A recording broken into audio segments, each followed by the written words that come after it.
Hi everyone, আসসালামু আলাইকুম। আশা করছি আপনারা সবাই অনেক ভালো আছেন। আমরাও আলহামদুলিল্লাহ ভালো। শুরুতেই আপনারা মিহির কাণ্ডটা দেখুন। পুরো মুখের মধ্যে ফেয়ার লাভলি দিয়ে একদম সাদা হয়ে গিয়েছে। মাঝে মধ্যে যে মেয়েটার কি হয় বুঝি না, সবগুলো উটবাট কাজকর্ম করবে। এরপরে অনেক সময় তো আবার ভালো কাজও করে, আবার অনেক সময় এরকম উল্টাপাল্টা কাজ করে। ওকে আমি এখন মুখটা ক্লিন করে আসতে বললাম। বাসায় কয়েকটা জিনিস শেষ হয়ে গিয়েছিল, তো আমি বলেছি মিহির বাবাকে নিয়ে আসার জন্য। ও নিয়ে এসেছে। এখানে সুজি এনেছে আর একটা পাকা পেঁপে এনেছে।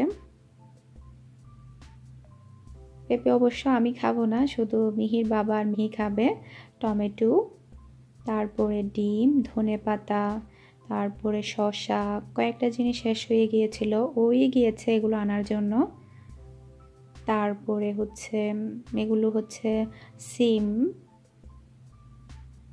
তারপরে এখানে তরমুজ এনেছে, তারপরে এখানে কয়েকটা আম এনেছে। এই আমগুলো খেতে অনেক ভালো লাগে। আর মিহি বলছে ও আমাকে হেল্প করবে, সবগুলো জিনিস ও রাখবে। আর ব্রেড এনেছে। শীতের সময় তরমুজটা তেমন একটা খাওয়া হয় না, ও কেন আনলো জানি না। গরমের সময় তরমুজটা খেতে অনেক বেশি ভালো লাগে, শীতের সময় অতটা বেশি ভালো লাগবে না। তারপরেও এখানে তো আহামরি ওইরকম শীত না, মানে খাওয়া যাবে। এখানে শীত পড়ছে, কীরকম শীত আমি বলি, ফ্যান চালাতে হয় ওইরকম শীত। আর এখানে পেয়ারা এনেছে আমার জন্য কয়েকটা। মিহি আমাকে কোনো কিছুই ধরতে দিচ্ছে না, বলছে সবগুলোই আমি রাখবো, তুমি রাখবে না। আমি বলছি সমস্যা নেই, তুমিও রাখো আমিও রাখি। বলছে সবগুলো জিনিস আমি ফ্রিজের মধ্যে রাখবো। এইরকম একটা মেয়ে থাকলে আর কি লাগে বলুন, যে মেয়েরা মাদেরকে হেল্প করে। ও আমাকে মোটামুটি অনেক কাজে হেল্প করে। যখন আমি কোনো একটা জিনিস আনতে বলি, ও সাথে সাথে এটা নিয়ে আসে, কথা শুনে আবার। এরপরে ফ্রিজে জিনিস রাখার ক্ষেত্রে তো প্রচুর হেল্প করে। এখন দেখুন দৌড়াই দৌড়াই সব নিয়ে আসছে, বলছে আমি আনবো আমি আনবো আমি রাখবো। এখন ও সব কিছুই রাখছে। আসলে একটা জিনিস কি, যখন প্রথম মেয়ে থাকে তখন মাদের অনেক উপকার হয়, আর যখন প্রথম ছেলে হয় তখন বাবাদের অনেক উপকার হয়। আসলে আগেকার মানুষদের কাছ থেকে শুনতাম এই কথাটা, সেটাই মনে হচ্ছে বাস্তব। আমার প্রথম কন্যা সন্তান, আমার মেয়েটা দেখুন আমাকে কত কাজে হেল্প করছে।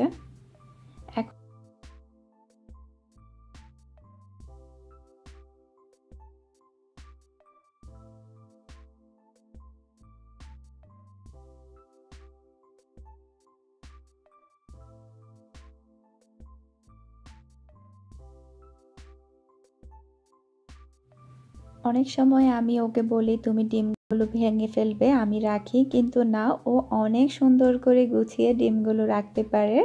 এই জিনিসটা আমার কাছে অনেক ভালো লাগে। কোনো সময় সে একটা ডিম ভাঙেনি, এর আগেও অনেকবার রেখেছে। আর এই জিনিসটা ও অনেক আনন্দ সহকারে করতে চায়। আর আমি অনেক ভিডিও দেখি ইউটিউবে, বাচ্চাদের বিশেষ করে অনেক টাইপের ভিডিও দেখি। ওখানে বেশিরভাগ সময় বলা হয় বাচ্চাদেরকে নিজেদের কাজগুলো নিজেরা করানোর জন্য শেখাতে হবে। আমিও সব সময় চেষ্টা করি মিহির কাজগুলো যাতে মিহি করে। এই জিনিসটা এখন থেকেই না, আমি একদম আগে থেকেই আমার মেন্টালিটি এরকম ছিল, ওর কাজগুলো যাতে ও করে। মানে ওর খাওয়া দাওয়া, তারপরে ওর বই, তারপর আরও বিভিন্ন রকমের ছোটোখাটো যে কাজগুলো থাকে, এই কাজগুলো যাতে নিজের কাজগুলো সে নিজে করতে পারে। এই জিনিসটা আমি সবসময় চিন্তা করি, কিংবা ওকে করানোর চেষ্টা করি যতটুকু ওর এই যে করানো সম্ভব এটা আর কি। তো দেখলাম যে অনেক ডাক্তাররাও এটা বলে, যারা শিশু বিশেষজ্ঞ কিংবা যারা এইসব নিয়ে কাজ করে, তারাও দেখলাম যে এই জিনিসটা বলে বাচ্চাদের কাজের প্রতি আগ্রহ দেখাতে হবে, ওদের কাজ।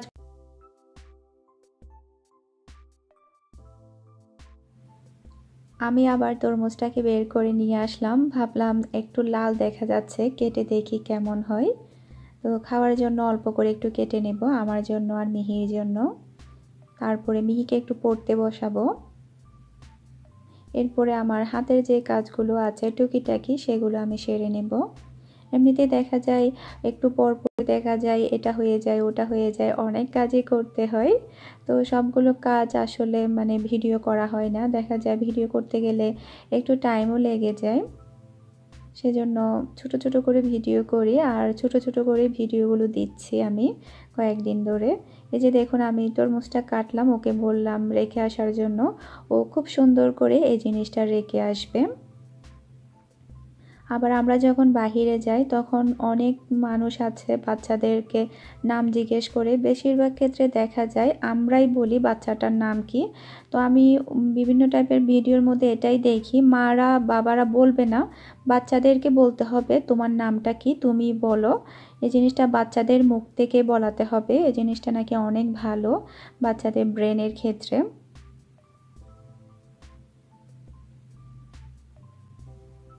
এখন আমি আর মিহি তরমুজটা খেয়ে নেব। আর তরমুজ তো আমাদের শরীরের জন্য অনেক অনেক ভালো, অনেক উপকারী একটা খাবার। আর অনেক আপুরা বলছে আমি কেন ছোট ছোট ভিডিও দিচ্ছি, আপু কখন শুরু হয় আবার কখন শেষ হয়ে যায় বুঝতেই পারি না, তুমি আরও বড় ভিডিও দিও।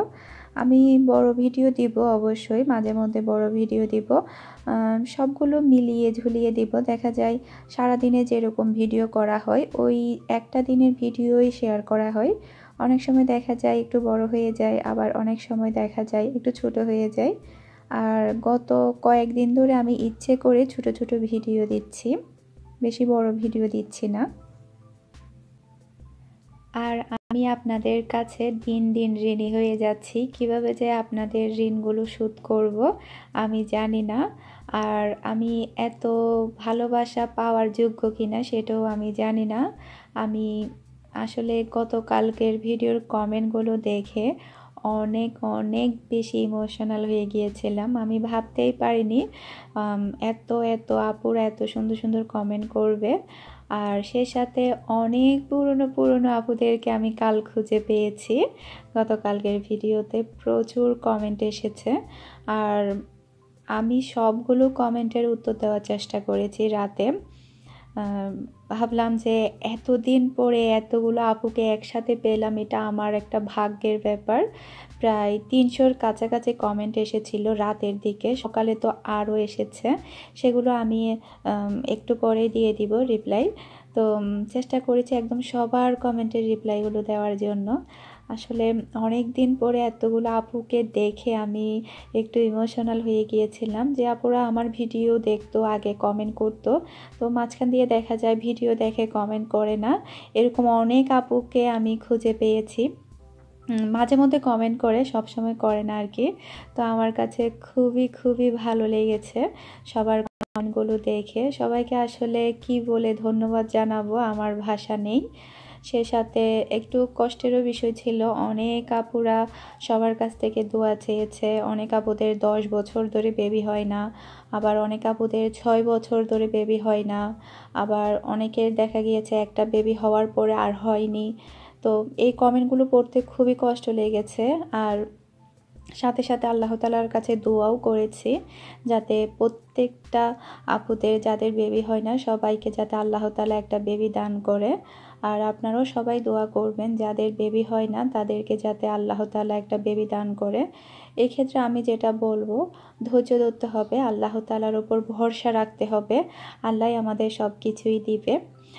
আল্লাহর উপরে যদি আমরা ভরসা রাখি তাহলে আল্লাহ আমাদের দিকে মুখ তুলে তাকাবে আমি মনে করি। অনেক আপুদেরকে আমি দেখি যে মানে 15-16 বছর হয়ে যায় বিয়ে হয়েছে, তারপরে বেবি হয় না, তারপরেও ওনারা শুধুমাত্র আল্লাহ তাআলার উপর ভরসা রাখে, এরপরে দেখা যায় আল্লাহ তাআলা বেবি দান করে।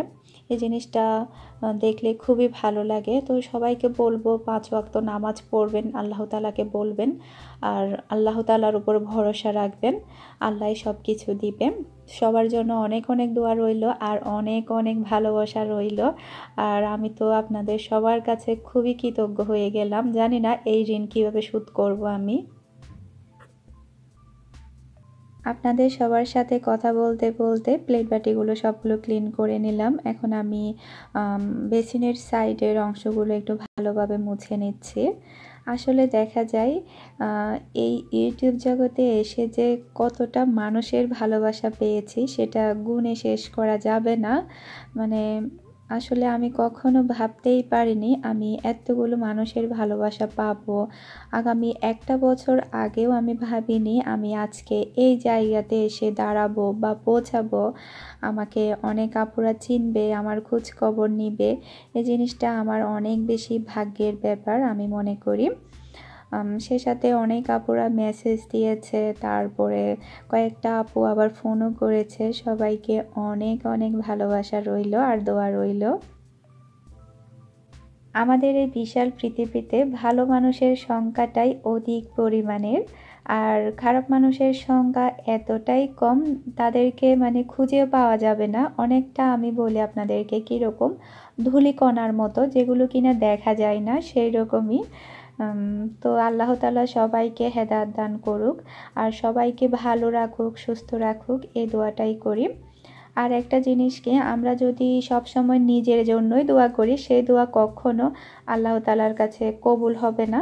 সবার জন্য দোয়া করতে হবে, তারপর নিজের জন্য দোয়া করতে পারবে।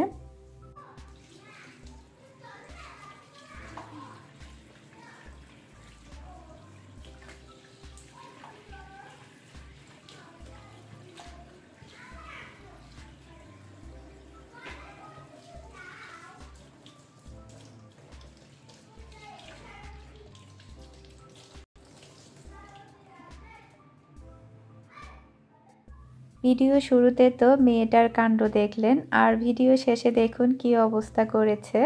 এখানে এসে পড়াবে, টিচার খেলবে, সবগুলো বুক পুরো ঘরের মধ্যে একদম বিছিয়ে রেখেছে। এরপরে বুকের সামনে একটা একটা করে ডল রাখবে, ওর স্টুডেন্ট হচ্ছে ওর ডল। এটা তো এর আগে আপনারা অনেকেই দেখেছেন। আর দেখুন পুরো ঘরের মধ্যে বই। তো যাই হোক, আজকের মতো বিদায় নিচ্ছি। সবাই ভালো থাকবেন, সুস্থ থাকবেন, আমার জন্য দোয়া করবেন। আসসালামু আলাইকুম, আল্লাহ হাফেজ।